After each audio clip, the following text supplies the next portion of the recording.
A dozen worn black books sit quietly on the arm of an old, camouflaged recliner, aged beyond belief. Its fabric sun-bleached by the soft morning light pouring through two large windows behind it. That light settles into the room like memory itself. Beside the chair rests a mason jar of sweet tea, sweating gently in the Louisiana warmth.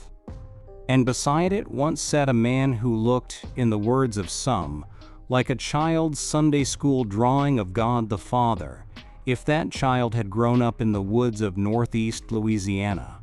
That man was Phil Robertson. He would thumb through those books slowly, the weight of time settling into the lines of his face and the silver of his beard. The room felt soaked in time spent, time remembered, time recorded. Perhaps it feels that way now because Phil Robertson's time on this earth has come to an end. Watching his Realtree interview from 2 years ago, now just days after his passing, feels like witnessing a man who already knew his race was nearly run. Even then, there was peace in his voice, a kind of readiness. It's rare to find that calm in older men today, especially in a culture like ours, saturated with restlessness and distraction. But Phil had long made peace with the idea of death. Even during the peak of the Duck Dynasty craze, had he passed away while filming, he would have been ready, prepared to meet his maker with a satisfied soul. But Phil's life was not always marked by peace. Inside those black books were the detailed records of his life's passion, duck hunting. He documented every hunt, every duck, every season, every shift in wind since the 1980s. The discipline was astonishing, but it was more than hobby. It was reverence. This ritual began after he founded Duck Commander in 1972, a small operation that sold his handmade duck calls carved from Louisiana cedar. Before Duck Commander, Phil was the starting quarterback at Louisiana Tech in the late 1960s, starting over none other than Terry Bradshaw, the man who would go on to become a #1 NFL draft pick and 4-time Super Bowl champion. But even then, Phil's heart belonged to the woods. As Bradshaw recalled, Phil loved hunting more than football. He'd come to practice with squirrel tails in his pockets and feathers on his shirt. The turning point came when Phil told Bradshaw he wasn't coming back to finish his college football career. "I'm going for the Ducks," he said.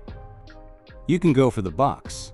And with that, he walked away from the promise of fame, choosing instead the swamps and rivers of Northeast Louisiana, the winding waters that brought him peace and purpose. But Phil would end up chasing more than ducks. Like many young men in the late 1960s, he was swept up in the era's wild current: sex, drugs, and rock and roll. Married to his high school sweetheart, Marcia Kay, known to millions as Miss Kay, and already a father, Phil spiraled into addiction, violence, and infidelity. At his lowest, he lost nearly everything. He kicked his wife and children out of the house, abandoning them to pain and poverty. That could have been the end of the story, but Miss Kay, rooted in faith, determined and devout, refused to let go. Against all advice, she chose to fight for her marriage, saying, "You have to fight for your marriage." She believed in the man Phil could become. Even when their sons cried for their father, even when Phil seemed too far gone, she prayed. "The devil has a hold of him," she told them. "But he's a good man. He needs God." And in time, Phil reached his breaking point. Tired of the silence, the sin, the loneliness, he asked to see the preacher he once threw out of a bar. He said simply, "I can't keep living like this." At 28, Phil Robertson was baptized, and so began the long, hard road of reconciliation. He restored his family, he rediscovered his faith, and he rebuilt a life not just for himself, but for generations to come. That same man, once bound by sin, would become the stoic patriarch millions came to know on Duck Dynasty, blessing the food at the head of the table, surrounded by sons, grandkids, and great-grandkids. In that interview, Phil quoted St. Paul from memory. "Make it your ambition to live a quiet life. Mind your own business. Work hard with your hands so that your life will win the respect of outsiders." And Phil did just that. In a culture obsessed with noise, novelty, and chaos, he offered something better: steadiness, simplicity, and deep-rooted faith. After taking the Realtree crew through his daily chores in the woods, he told them, "What y'all saw this morning was a glimpse of a quiet life. You go to the woods, and it's quiet." That glimpse was all we had then. But now, we pray, Phil has found more than a glimpse. He's found the real thing. Phil Robertson didn't just build a dynasty, he built a testimony. From the swamps of Louisiana to the living rooms of millions, he lived out a life marked by transformation, conviction, and grace.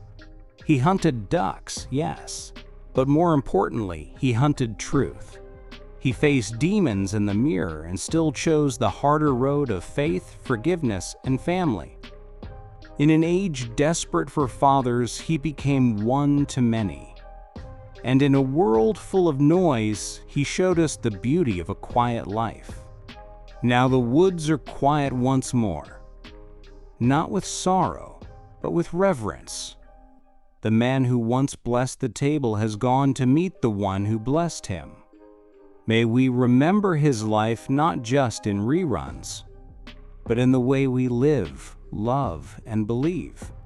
And now, Phil Robertson has laid down his call. The man who once echoed through cypress groves and Sunday sermons has gone home, not to the cabin by the river, but to the Father he walked toward every day since his redemption. His life was never about perfection. It was about transformation. And in the end, he showed us all that no one is too far gone, no path too lost, for grace to find. The hunt is over. The woods are still. And somewhere beyond the tree line, Phil Robertson is finally at peace.